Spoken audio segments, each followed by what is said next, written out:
And I said, why are you guys serving Gatorade and showing these big Gatorade things? Why don't you get your players something healthy to drink? He said, oh yeah, there's not Gatorade in the thing, but we have to show it because Pepsi's our sponsor, right? Now, there are some places fighting back against this. In Chile, there was a massive effort, again, funded by Bloomberg and others, to look at how do we change the environment to change behavior.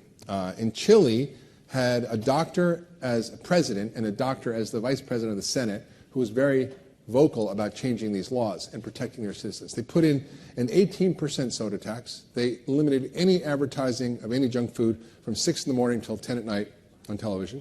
They eliminated any advertising in movie theaters, eliminated any advertising for formula, eliminated any junk food in schools. And this guy, who was the vice president of the Chilean Senate, was a doctor, said big food companies are the 21st century pedophiles. I don't know if I'd go that far, but you know, when you kind of look at it, it's like, right? And what's interesting is they eliminated, for example, Tony the Tiger from cereal. There's no cartoon characters on any of the kids' stuff, and they have the warning. You can see the warning black octagons on the cover of the cereal box showing that it's going to hurt you, right? And I talked to Barry Popkin, who was part of the evaluation of this effort. He said it was shocking. The most effective tool wasn't the 18% soda tax in reducing consumption, although that works.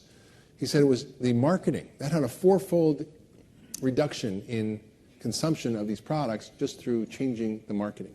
And we refuse to do that in this country. In fact, we give them a break. You want to spend billions of dollars advertising crap to kids that's going to kill them? Well, we're going to give you a tax break by letting you deduct that advertising expense, right? There's all kinds of ways we can fix this, and it really needs to get fixed. I think Syria and America are the only countries that don't have any kind of regulation against food marketing to kids. So bye, Tony the Tiger. Sorry about that. Okay, now moving on. This is some of the nefarious stuff that goes on that we don't necessarily aware of. The Grocery Manufacturers of America is basically the trade association of all the big food companies for grocery stores.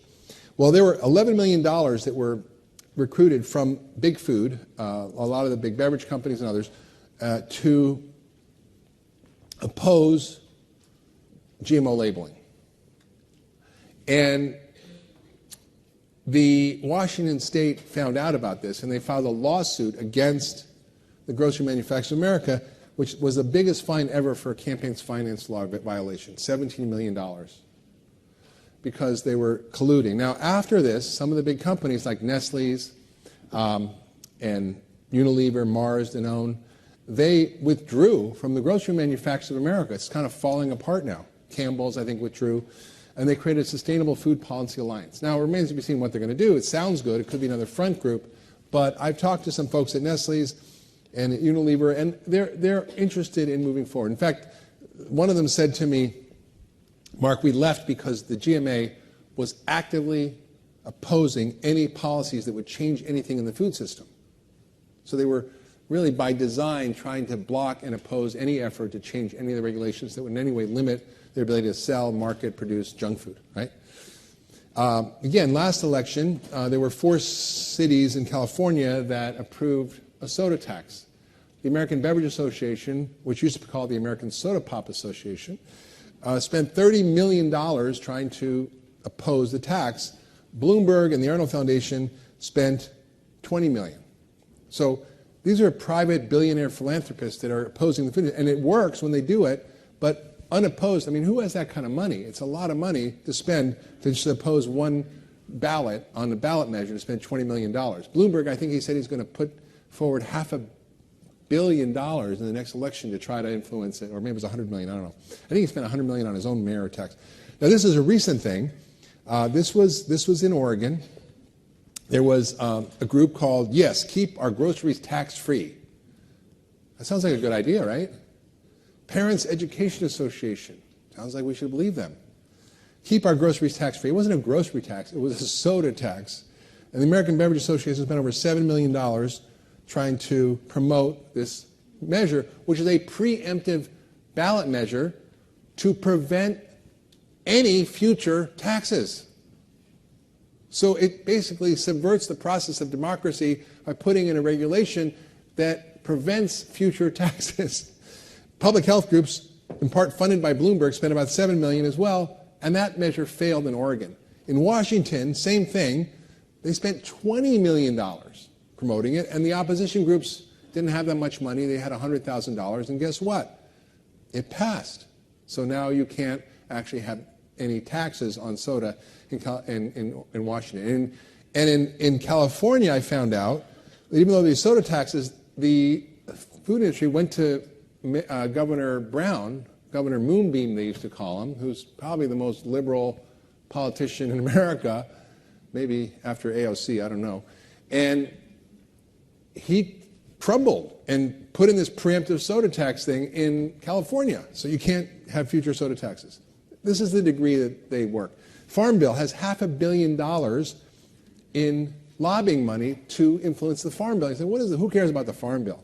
The Farm Bill is massive. It's a $1 trillion bill, $1 trillion, and it involves not just farming, but all our food programs. In fact, 3/4 of the Farm Bill is food stamps, or SNAP, which is terrible. If you look at the things purchased by SNAP, the majority of it is junk food, right? When you look at the data on this, there's $44 billion in subsidies for commodities, those things that make people sick, and there's $750 billion for SNAP, for food stamps. $7 billion is for soda. That's 30 billion servings a year for the poor. And we have schizophrenic policies. You know, on one hand, the dietary guidelines are saying eat less sugar. On the other hand, the food stamp program is saying we should, we give 30 billion servings a year of sugar to the poor. And then, of course, we pay through USDA for the growing of that sugar in terms of corn and beets and so forth that are subsidized. So we subsidize the growing of the food.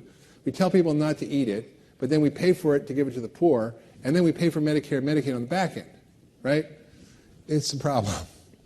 And these, again, you can see, fruits and vegetables are specialty crops.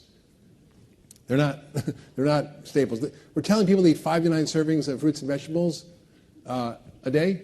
Well, guess what? If everybody in America did that, there'd be enough vegetables and fruit for only 2% of the population. Because we don't support the growing of it. We support all these other commodities.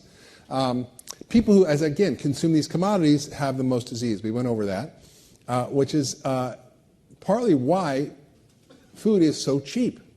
Why is fast food cheap and healthy food is not? Since the 1970s, the price of soda has gone down 40%. The price of fruits and vegetables has gone up 40%, right? What if we actually paid for the true cost of food, right? What is the true cost of food? If you add in all the externalities and do a true cost accounting, what is the impact of growing food in a way that destroys the soil, depletes our water and aquifers, that promotes global warming, that destroys our rivers and oceans through runoff from nitrogen and overgrowth of algae blooms and dead zones the size of New Jersey and Mexico and other places? What is the cost of the health consequences of chronic disease? What are the costs of society and the effect of eating these foods on behavior, on poverty, on social justice issues? Most people don't realize that the food we eat has a huge influence on our cognitive function, our behavior, on kids' development. In prisons, they reduced violent crime by 56% by giving violent criminals a healthy diet. When they added a multivitamin, they reduced crime by 80%. Kids have an achievement gap. They can't learn. How does that affect our productivity? We have $2 trillion in lost productivity from chronic disease. We're going to spend $47 trillion over the next 20 years globally to address chronic lifestyle preventable diseases, mostly caused by diet. So what if we actually embedded that in the price of the food we're eating? How much would a can of soda be? $100? How much would a factory farm feedlot steak be? It might be $1,000. I don't know. What is the real cost, and how do we build in those externalities? We're not paying the cost. The industry is not paying the cost, the true cost of what they're doing. We're paying the cost as taxpayers. So there are a lot of recommendations on how to fix this. The Bipartisan Policy Center talked about food stamps, saying we should focus on quality in the diet, right? Not just getting people sufficient calories, which was what we originally used to start that with, and eliminate sugar-sweetened beverage purchases, give incentives for fruits and vegetables, like double bucks at the farmer's market, improve education and what people are eating, and coordinate all the policies. Now, the USDA is great for all they do, not really, but the FDA is not much better. I